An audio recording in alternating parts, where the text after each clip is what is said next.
Hello and welcome to another edition of Women's History Month, hashtag Choose to Challenge. I am Luana Bradford, visionary and co-founder of Women Embracing Wellness, and I have the honor and privilege to have the amazing Debra L. Morrison with us today. Debra, how's it going? It's great, Luana, and I can't be happier than to be here talking about celebrate you and challenging whatever we need to challenge and choosing to challenge. Yes, so why don't we just get right into it and tell our listening audience a little bit about who is Debra and what things are you doing and how are you making a difference? Well, thanks, Luana. I had spent 42 years in the financial services industry. And of course, that was pretty old white male industry. And I came straight out of college, literally worked in the corporate world for a half a day, gave my notice, and then went to be an entrepreneur. So all my adult life, I have worked as an entrepreneur in the financial services business. And we're breaking through all the norms. So the choice to challenge was, I was so enthralled with helping people, and the aspect of money was so intriguing to me. And then in particular, life insurance, which I really didn't even understand until people explained it. And I thought, holy camoly, this can keep businesses in place and families intact. And so I, led the agency in sales the first year, and as a 21-year-old. And so I went to national conferences, and I was the only woman in a double ballroom, right? So you've been there as a Black woman. I was there as a young whippersnapper. I carried a towel to wipe the wet behind my ears, and I bought a gray anthracite gray BMW because I needed to look like 40, right? And I had one little gray hair, and I pulled it right out to the front, and it was completely obvious. So, we do these things, right? Now, of course, I have now just sold my business last September, and I did practice as a fiduciary, bringing together people's goals and objectives on a fee-only basis, and then we manage their money as well. And with my master's in retirement planning, I'm choosing to challenge the fact that women have been so poorly socialized around money that I wanted to bridge some of those gaps. And I believe we did so in those clients' lives. So now I've developed a new company called Women Navigating Finances. And you can go to that website, bears the name womennavigatingfinances.com. And download a checklist and so forth, just to give yourself an idea of maybe some of the gaps that may still be in your financial plan. So I'm serving as a financial coach. I'm not advising. And yet I think with 42 years of experience, I've seen enough, right, behavioral finance that differs so much from textbook, right, that I want to keep women on the trail of achieving their financial independence. And the best way they can do that is to avoid making like big mistakes. I love that. And you and I've talked many, many times about the financial crisis facing women and the need for women to get involved in the financial conversation and take ownership in establishing sustainability and building for their future, right? Yeah, you're exactly right, Luana. I mean, and I gave a TED talk, and I was aimed toward mature women. And I say, it's not your fault because the socialization was so hard, whether it was socialization in general, our families, our religious events, etc. And yet it is our responsibility. And so we need to kind of engage very swiftly into something that has heretofore been a little bit probably something we would want to keep at arm's length. Why? Because we weren't taught about it. And so many of us love to do things we're good at, and we don't like so much to do things that we're not so good at.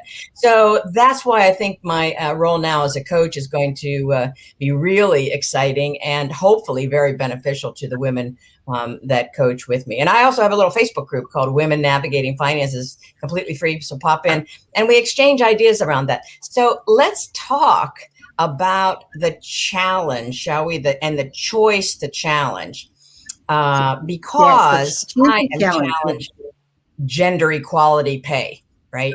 The salary disparity is untenable, and it continues. Now, We often hear the number, and I believe the number in 2018 was women made 82 cents. 2019, women made 82.3 cents for every dollar a male counterpart made. In 2020, women made 81 cents. So a slippage, right? Now, that's an average. Asian women actually have the slightest slippage. They earn 90 cents actually, for the most part. White women earn 79 cents. Black women and brown women earn 62 cents. Indian and transgendered folks make 57 cents. And Latino and Hispanic, 54 cents to our male counterparts' $1 bill. Now, over 40 years, this kind of wage disparity is huge. Did I mention large? So on average, a white woman will lose $527,400 over 40 years. Now, clearly she could have saved some of that. Yeah. And that could have been waiting for her as a nest egg in retirement. Black and brown women would have lost over 40 years, $942,000. I'm rounding. Indian and transgendered women, $1,035,000, and Latino and Hispanic, $1,121,000 over 40 years, which is a whole lifespan of work. Typically, that's how we think of it, Social Security and so forth and so on. So the aspect of this wage inequality calls women, it's just always very perverse, right? How sometimes what we in society might call the victims to come up with the rule book and to fix things, right? So it's our, we're in the middle of it, and then it's our responsibility to correct it. Yet we must. Now, how does that translate? Let me ask you this. One more thing along wage. Pause 1 second right there. Yeah. So that's here in the U.S. Now look at globally how that has, it's depressing when you look at what women are earning in some of the emerging countries. Well, this is exactly right. And I actually really take the responsibility of living in the United States of America. I own my white privilege. I own my middle class privilege, upper middle class privilege. And we are being watched. We must be the leaders because the rest of the world is counting on us. And the rest of the women need role models to whom they can look. And so it's incumbent upon us to, one, do our part that will obviously benefit us, and yet ultimately be the beacon and shine the light for masses behind us. And we don't even know who they are. We just know there's droves of them, right? Yes. So that's a problem. And it's pretty, I think, humbling when you think that when you have that understanding of the financial landscape and you're able to translate that message to someone else so that they can apply it in their lives, you've now impacted generations, right? Because now that person is now educating her children who are making better and wiser decisions. So it's an amazing ripple effect.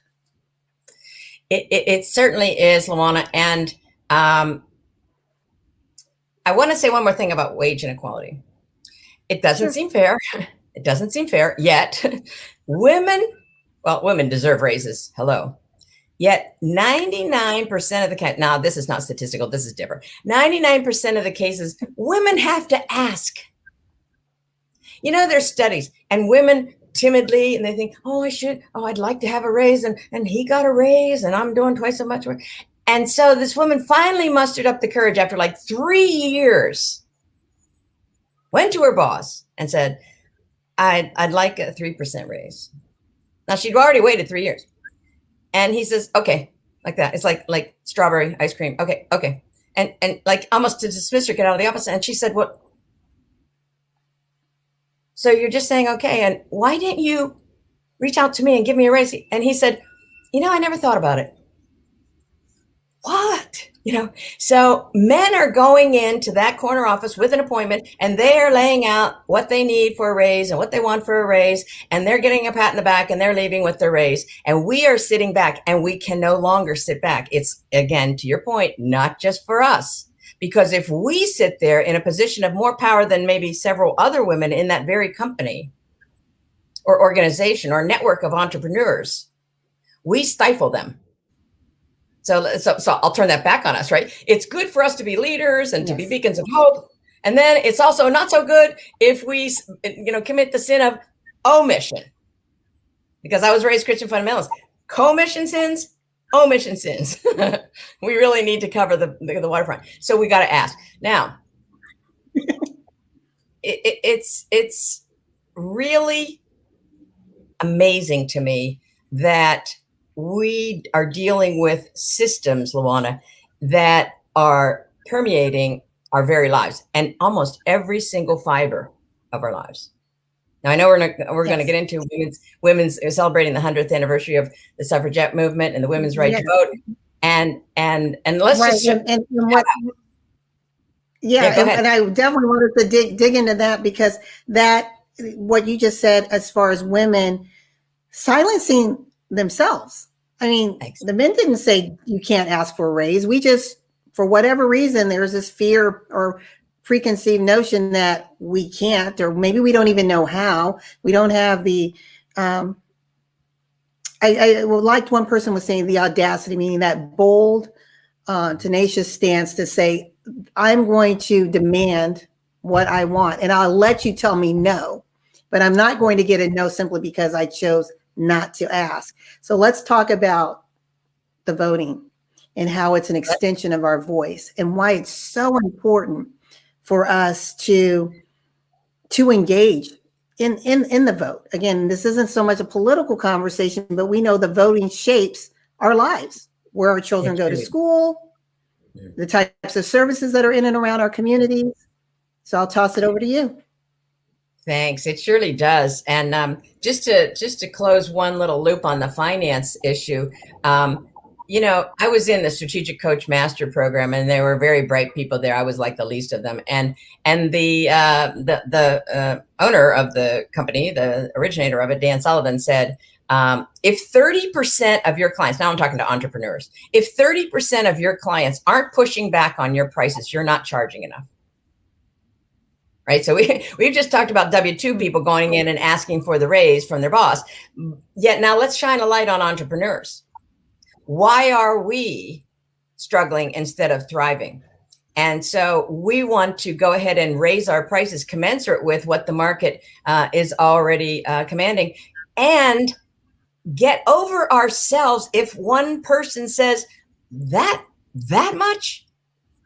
Because if 30%, that's the statistic, and heavens, that had to be a dozen years ago. He said that if 30%, think of it, women, if 30% aren't saying no, heck no, you're not charging enough. And the people that do come aboard for the price that you're worth, yes, you are, they are going to get a multiple of what you charge. Now, I'm not advocating for a moment for us not to, especially as entrepreneurs, give away a certain segment of our time for the people who simply can't afford it. I'm all there. I do my share, and probably more, and we all do. Such that I want to keep those bifurcated, right? That's our choice. Now, let's talk about the women's right to vote. 12 women, many of whom suffered in prison, went on hunger strikes, were beaten, abused, tortured to get the right to vote 100 years ago. August 18th. A good number of those women were Black women.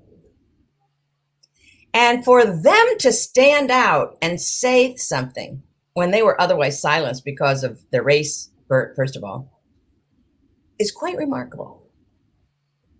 So we've got Sojourner Truth, right? We've got Elizabeth Cady Stanton. We've got, I didn't know them all by heart. So Lucretia Mont, Amelia Bloomer, Susan B. Anthony, Frances Allen Watkins, Mary LaCode Bethune, excuse me. Bethune. Most of the Mm-hmm. last women, Yeah. Bethune, of course, were Black women. Lucy Stone, Daisy Elizabeth Adams, Alice Paul, Ida Wells, a Black woman, and Mary Clarell Terry. It's bad when you can't read your own writing. These 12 women were completely out there knowing that we needed a voice, first of all, and we need a bigger voice. And so fast forward to today, when we have a record number of people voting in the latest election, I celebrate that. And ultimately, the system has a lot of built-in inequalities that will only be changed with system-like cures and system battles. And you can only battle the system from within the system. So we need to be there and vote with our feet at the ballot or pre-mail-in absentee in order to elect people that are looking out for the humanity and the equal treatment of people for whom that treatment has not been equal. And once we do that, they may be still little tiny voices comparatively, and yet they are voices and they will multiply. And we've already seen vestiges of it already. So the fact is, to thrive in our right to vote, yes, ma'am, we must vote every single election. Our lives depend upon it. And I'm not kidding. They do. They do. I love that. So there's a system right there, LaWanna, right? There's a system. And so I always like to have one foot in the system and one foot in my personal power circle. Okay. So the system demands or gave us the right to vote as women. It's our personal responsibility to vote. Now there's moves afoot to reduce our abilities to vote. And so it becomes a systematic thing again. And so now we have to fight back the systems and we have to call our representatives and say how we feel. And so this vacillation between the personal and the systemic is real, and it has to play out. Now, the whole financial thing, it's the system that causes us as women to typically earn a lot less than our male counterparts. And yet it's our personal opportunity to invest wisely. No one's telling us how much to save. No one's telling us where to save. Right. It's our choice. And we must take that choice seriously. And instead of playing this little tiny small role, being fearful of risk, which of course is the currency for return, so many women I've encountered invest in certificates of depreciation.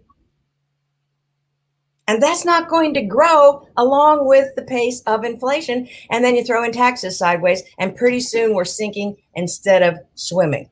And so it's my personal and professional penchant to educate women, particularly about the investment vehicles, and just using history as an example from a return standpoint, because no one can tell you what the future will hold, myself certainly included.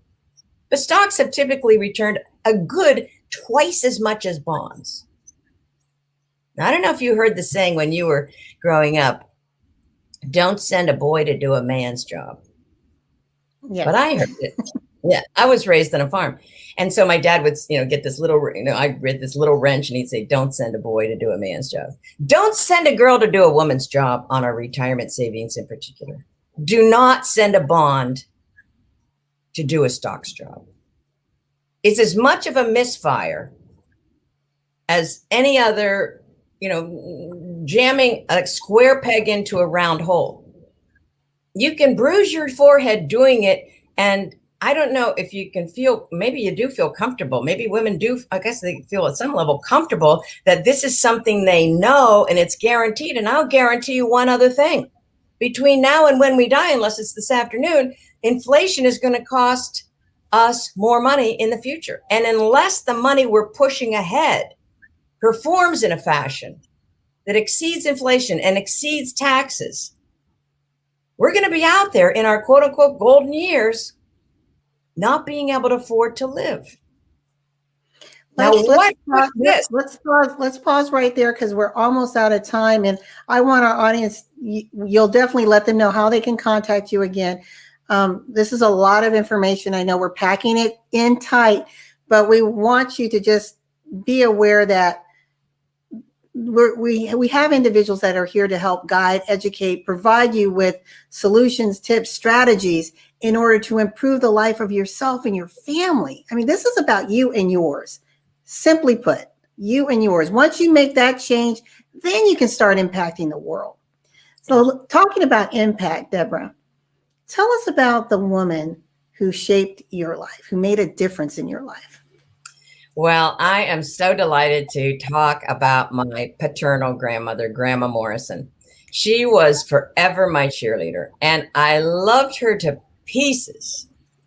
And I wasn't knee-high to a grasshopper, a little squirt. And I would ride my bike out the lane of the barn, and her house was at the corner, and they had a huge oak tree. I mean, it was tall, and I was little. And my grandmother was rocking on the front porch. And I went up to her and I said, Grandma, I'm going to climb the tree. She says, wait a minute, like this, wait a minute. And I thought, oh, shoot, she's going to tell me not to. She goes in the house. She comes back out. She has this large red handkerchief. And she said, now, you stuff that in your pocket. And when you get to the top, you tie a knot and another knot and another knot to prove you were there. Words can't describe the adrenaline that shot through me. I flew up that tree, and several times I was looking back through the branches. Grandma, you see me now? See me now? She goes, I see you. Keep going. Keep going. And I was at the top, and I was a little squirt, and the wind was blowing, and I was flying back and forth, and I'm knotting it. And she goes, give it one more knot.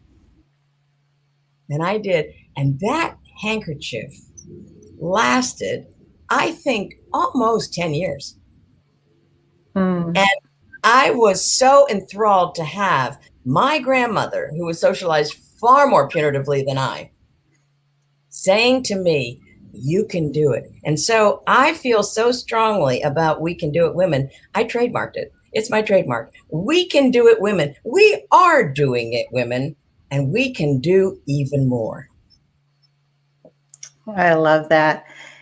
I want to give you a moment just to give a lasting word to our listening audience and to tell them again how they can reach you. Well, thanks. And I do invite you to choose to challenge, because failure is not the end. Failure is actually sprinkled along the path to success. And unless we risk, we're not living, right? So let's just learn how to handle our fear around risk. Let's define risk in a different way. And I do that a lot. So go ahead and email me at team, at Women Navigating Finances. My website is www.womennavigatingfinances.com, or my Facebook group, Women Navigating Finances, and participate, shout out, PM me a question. I mean, let's get involved and let's bring our community of women together and empowered move us all forward, because people are watching. People are watching. I love that. Thank you so much, Debra, for joining me on this Women's History Month episode. Hashtag Choose to Challenge. As always, it's a delight. It's certainly my delight as well. And thanks so much for having me, Luana. And to our listening audience, we will see you on another upcoming series of Women's History Month, hashtag Choose to Challenge. You've heard it here from Debra L. Morrison. Please reach out to her if you want to just know a little bit more about your finances, how you can make a difference. She's here to guide you. Again, 40 years of experience. Don't let it go to waste, ladies. And as we always say and celebrate you, love yourself, embrace yourself, and whatever you do, celebrate you. Until next time.